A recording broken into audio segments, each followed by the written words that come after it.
गिबियावनो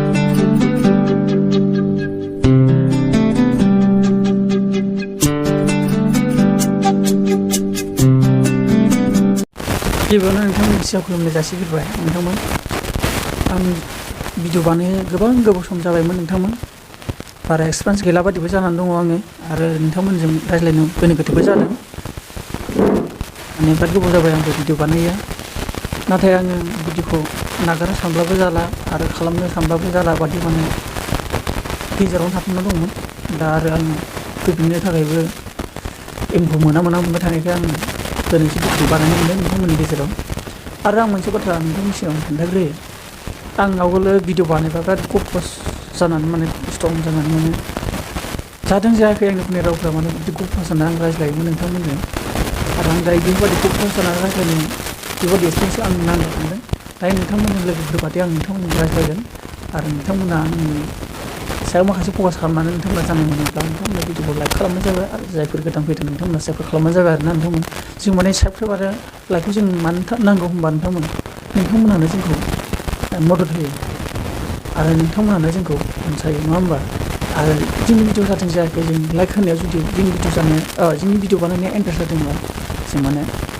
लाइक होनायाव जों गोसोआ गोजोनो जे जोंनि भिडिअआ मोजां जादों होमबा जों बेबादि भिडिअखौ जों लाबोबाय थानाया आग बारायनाया जोंनि थाखाय मोजां जाना जाया जों बेखौ माने नोजोर बोनो हायो नोंथांमोन। बेनिखायनो भिडिअआ मोजां जादोंमोन नोंथांमोना लाइक खालामबानो जाबाय। जों माखासे ससियेल मिडियाआव फैदोंबाबो जायफोर गोबां ससियेल मिडियाआव फैगासिनो दङ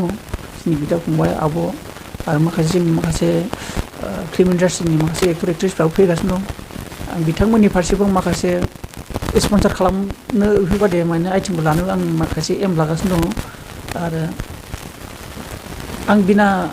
खुनु माबा थाया आंजों स्पन्सार आंना फ्रि जागोन। नाथाय जायफोरा बर' समाजनि थाखाय मोजां खामानि मावदों बेखौ आं स्पन्सार बादि आंनि भिडिअनि थ्रुयै आं माखासे फंनैसो बाथ्रा बुंनानै नोंथांमोननो आङो बुजायनाय लामाखौ लागोन आरो नोंथांमोनखौबो आं फोरोंनो आंनि जेसेबांखिनि नलेज दं आं बेजों नोंथांमोननो फोरोंनो बा मिथिहोनो आरो दिन्थिहोनो जोंनि बर' समाजाव माबायदि आगान सुरबा माबायदि जों जौगानो हागोन बेफोरबायदि लाइनखौ आं लाना फैनो सानगासिनो दं नोंथांमोन। थारमाने आंनि रायज्लायनो नागिरनाय टाइमाने सस मोनबाय थादों नोंथांमोना एसे माबा खालामबानो जाबाय आंखौ मदद खालामबानो जाबाय। आं गोबां बाथ्रा बुंनो लाना फैदों बेयाव गोबां बाथ्रा माने मोनथामसो बाथ्रा माखासे दानि थासारि आरो जोंनि बर' समाजा माबोरै आवगायलांनांगौ आरो माखासे गिदिर थाखोआ माबायदि जानांगौ बे लाइनखौ आं बुंनो सानदों नोंथांमोना भिडिअखौ मोजां मोनोबा नोंथांमोनखौ बुंखाबाय सिगाङावनो दा नोंथांमोननो बुंनो लादों जाखिनि बे गोदान बोसोराव नैबे बोसोरा जेब्ला थाङो आरो माखासे जोंनि रंजानाय बोथोराव जोङो गोबां रंजायो नङा होमबा। आं सिगाङावनो माखासे भिडिअ बानायनो सानदोंमोन नाथाय आं बानायनो हायाखै नोंथांमोन। दा आं बुंलांनो सानदों माखासे आं नुदों ससियेल मिडियानि थ्रुयै जोङो बर' समाजखौ नायोबा दासिमबो नोंथांमोना मिथिखागौ जायफोर आजिखालि बयनिबो आखाइ आखाइ मबाइल दंखायो जोंनि बर'नि आइटेमा माबोरै थांगासिनो दं ससियेल मिडियाआव नायनानै दिनै माखासे बाथ्रा दिनै बिटिआरनि आन्दारावनो जा बर'नि समाजनि आन्दारावनो जा गेदेर गोलावफ्रानो दासिमबो नोंगौ खामानिखौ थ्रुयै मावलांनो हायाखै। जों गोबां ससियेल मिडियानि थ्रुयै जों गोबां मिथि मोनो आरो बेराफारसे दानि देरबोनाय माखासे गथ'फोर बा 8 बोसोर 12 बोसोर 10 बोसोरनि हिनजावसायानो जा हौवासायानो जा नङा होमबा जों गोबां मानसिया गोथां मेलेमाव थायोबा जों मानसिखौ हमनो हाया नंगौना नङा नोंथांमोन। जेब्ला मानसिया लोंनानै नोंगौ खोथाया ओंखारलाङो अब्ला नोंथांमोनाबो बुजि मोनो माब्रै होनब्ला ससियेल मिडियाआव जायफ्रा नागारजादों दिनै गथ' सासे उन्दै दिनै बेखौ आं लाना खोथायाव बुंदोंसै फेसबुकआव आं नुदों नाथाय आं बेखौ बेयाव भिडिअ पस्ट खालामा नोंथांमोन आरो नोंथांमोनाबो गोबां नुबाय जानांगौ जोंनि माखासे भाइराल होनना बुंनांगोन आरोना नोंथांमोन। बेफोरखौ जोङो फेसबुकाव नायनो गोसो गैया जोंनि बर' समाजा बिदिबो जानाङा आंनि गोसोआव सानो नाथाय माखासे बिथांमोना नायनानै मा कमेन्ट खालामो मा खोथा बुङो आं बेखौ सानहरनो थाङा। आंबो बेफोरबायदिखौ आं नायनो गोसो जाया आंनि फेसबुकाव फैयो सर्टलि जोंनि बर'नि माखासे बे भाइराल जानाय नङा होमबा बेफोरखौ नुफ्लाङोबा जोंनि गोसोआव माने आघात नाङो माने गोसोआ दुखु मोनो मानो बिदिब्रा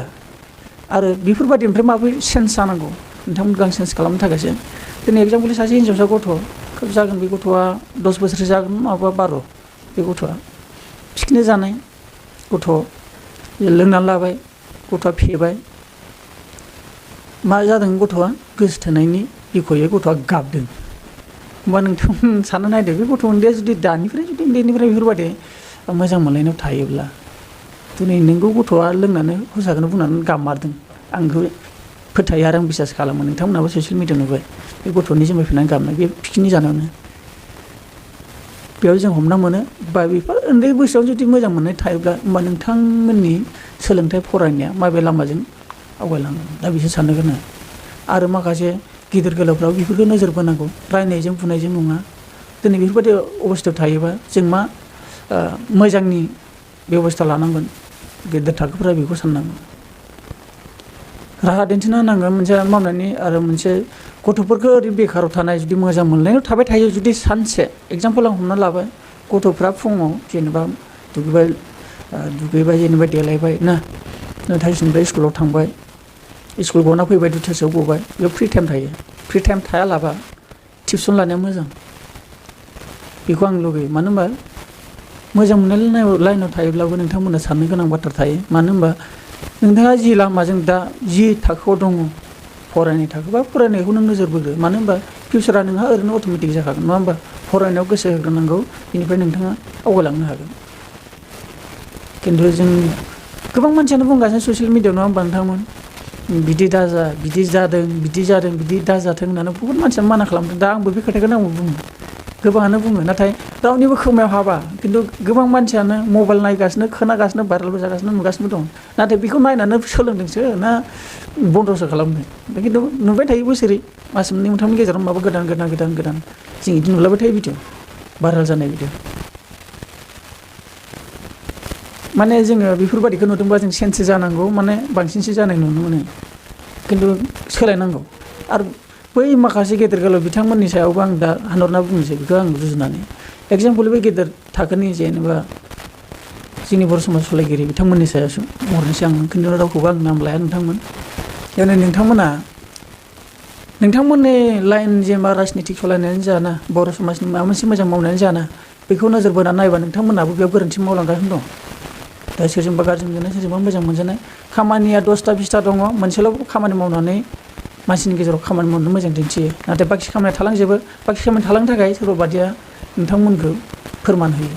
खिन्थु बे सरकारनि मावनाया जादोंना जायाखै जों बेखौ मिथिया खिन्थु निउसाव जों नुयो सरकारखौल' दुसियो माबा मोनसे प्रब्लेम जादोंबा सरकारखौल' दुसियो खिन्थु बेफोरबायदि खिन्थु बेबो थिग खिन्थु जोंनि संसार लाइफआव मानसिफ्रा माया इम्पर्टेन्ट जादों बेखौ सरकारफ्राबो नोजोर बोनो गोनांखा नोंथांमोना मिथिखायो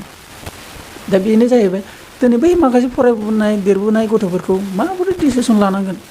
सासेखौ बुनानैसो फोरोंनो हागोन गथ'खौथ' बुना फोरोंनो हानाय नङा आरो बुनायजों मानसिखौ अख्रासो खालाम जायो बेखौल' आं डाइरेक्ट बुंखायो खिन्थु मानसिखौ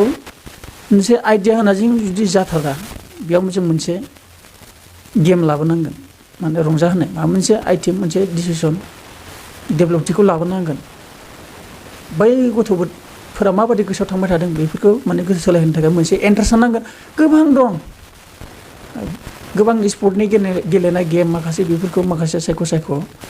गामि पर्टे बा स्कुल पर्टे माखासे गेम थानांगोन गथ'फोरनि गोसो गोथार सोलायनो हायो आरो फरायनायजोंबो थाहैयो बेफोरबायदि माने लाइफआव जालांनाय खामानिखौ माने फोरोंलांनाया मोजां आरोना आंनि थाखाय बेखौ आं साना नोंथांमोननि गेजेराव बुङो आरो गथ'फोरखौथ' आरो मा बुंनो फंबाय बिनानाव बा आंनि आदा आब'मोन बाजैमोन गोबां गेदेरनिफ्राय उन्दैसिमहालागै गोबाङानो बायदि रोखोम भाइरेल जायो नङा होमबा भाइरेल जानायनि सायाव जोङो नायनानै जोङो सोलायनायखौ नाजानांगौ नाथाय रावबो जों सोलायनो हाया होमब्लाबो मानसिनि गोसो जेब्लाबो मोनसेबाबो मोनसे गोरोन्थि बयबो मावखायो नङा होमबा रावबो सिदा लामाजों आवगायनो रोङा माबा मोनसे खामानि मावोबा सोरबा गाथे जायो सोरबा नांथायो बेखायनो जों बयबो साननो गोनां नङा होमबा जोंबो माने आंनि गोसोनि दुखु मोननायखौ आं नोंथांमोननो फोरमायबाय आरोना नोंथांमोन आरो आं दा सानबाबो नोंथांमोननि गेजेराव आंनि भिडिअ बुंनायनि थ्रुयै नोंथांमोना एसेबाबो बुजिबाय आरो बेफोरबायदि समाजनिफ्राय जायफोर नाजानाय थानांगोन फोरोंनाय थानांगोन बुजायनाय थानांगोन जायफोर बेफोरबायदिखौ नुदों नोंथांमोना बुजायनांगोनबो आरो मोजांबो थानांगोन आरो मानसिफ्रा जायफोर भाइरेल जादों बिथांमोनाबो बिसोरनि ओरैनो थ्रु नङा बिथांमोना जामारदों जाथाय आंबो जादों बयबो जादों गोबांबो जादों जाथाया जादोंखायसो बेनिफ्राय नोंगौ गोसोआ बाथ्राया ओंखारदों आरो बे गथ'आबो बेफोरबायदि अबस्थाखौ फोरमायना होदों नङा होमबा ओमफ्राय सिदा सिदि थानांगौ गोरोबलायनायाव थानांगौ अनलायनायाव थानांगौ बिदि नागारलायनायावसो बेफोरबायदिया दुखु दाहाया फैयो नङा होमबा खिन्थु बेफोरबायदियाव बारा गोसो होनाया मोजां नङा गोसोआवबो थानांगौ खिन्थु नोंथाङा नोंनि सालु आरो नोंनि माइन्डखौ इउज खालामनानै गावनि लाइफजों मोजां आवगायलांनांगोन मोजाङाव थानो हागौबो होनाखै थाब्लाबो नोंथाङा गावनि माइन्दखौ कभार खालामनांगोन मोजां मोननायाव थागोन फरायनायावबो थागोन आरो जिखुनु जों बर' समाजनि माखासे दैदेनगिरियानो जा बर' समाज सलायगिरियानो जा राजनिति गेलेगिरियानो जा जों नोंगौ खामानिजों आवगायनांगौ बेफोरसो मोनसे जोंनि नोंगौ मावनायखौ मानसिफोरनो फोरमायो आरो आंनि बे सोरां लामा बरडनि गेजेरजों नोंथांमोननो सोरांबाय थानाय रावखौनो आं नोंथांमोननो फोरमायनो सानो माबा मोनसे गोरोन्थि जादोंबा नोंथांमोननि सायाव नायनाय थाबाय गोजोन्थों।